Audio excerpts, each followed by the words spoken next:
ଜୟ ଜଗନ୍ନାଥ। ମାଇଁ Jagan YouTube ଚ୍ୟାନେଲକୁ ଆପଣମାନଙ୍କୁ ବହୁତ ବହୁତ ସ୍ୱାଗତ। ବହୁତ ଲୋକଙ୍କ ମନରେ ଗୋଟିଏ ପ୍ରଶ୍ନ ଥାଏ, ଅଗାଧୁଆ ଫୁଲ ତୋଳିକି ଆମେ ଠାକୁରଙ୍କୁ ଅର୍ପଣ କରିବାଟା କ'ଣ ଠିକ୍ ନା ଭୁଲ? ଆମେ ଠାକୁରଙ୍କୁ ସବୁ କାମ ଗାଧୋଇ ସାରିଲା ପରେ କରିଥାଉ।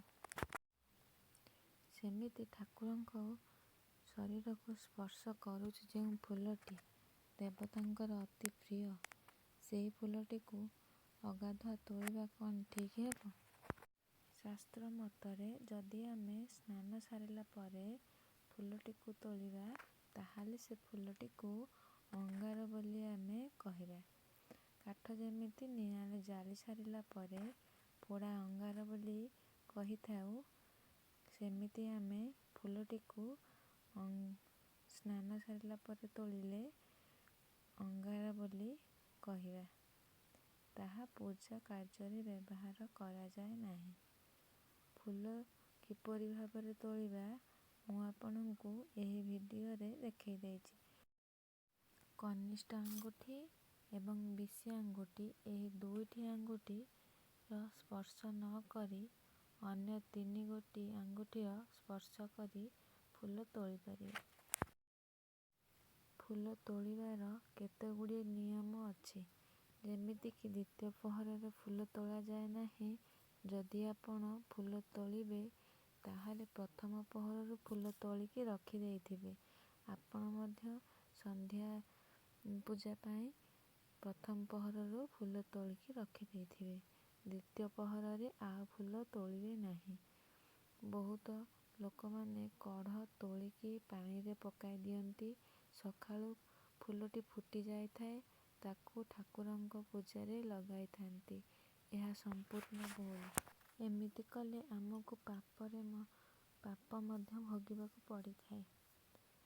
ଯେଉଁ କଢ଼କୁ ଆମେ ତୋଳିକି ଆଣିଲେ ସମ୍ପୂର୍ଣ୍ଣ ଭାବେ ସେ ଫୁଲ କଢ଼ଟି ଗଛରେ ବଢ଼ିଲା ନାହିଁ ଏବଂ ଗଛ ଡେମ୍ଫରେ ଯେଉଁ ଫୁଲଟି ଲାଗି ରହି ଫୁଟିଥାଏ, ତାହା ପ୍ରକୃତିର ନିୟମ ଭାବେ ଗଛରେ ଗୋଟେ ଦିନ ପୂର୍ବରୁ ତୋଳି ଆଣିକି ପାଣିରେ ରଖିକି ତାକୁ ଫୁଟାଇଲେ, ତାହା ଦେବତାଙ୍କୁ ଅର୍ପଣ କଲେ ଅର୍ପଣ କରିବା ଭୁଲ ହୋଇଥାଏ।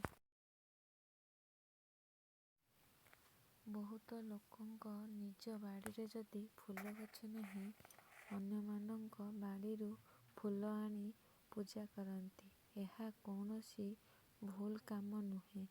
ଯଦି ଆମେ ରାତିରେ ଅନ୍ଧାରରେ ଯାଇ ଆମେ ଫୁଲ ତୋଳୁଛେ, ସେ ବ୍ୟକ୍ତିକୁ ନ ଜଣେଇ ତାଙ୍କ ଅଜାଣତରେ ଗଛରୁ ଫୁଲ ତୋଳୁଛେ, ଏହାକୁ ଫୁଲ ଚୋରି ବୋଲି କୁହାଯାଏ।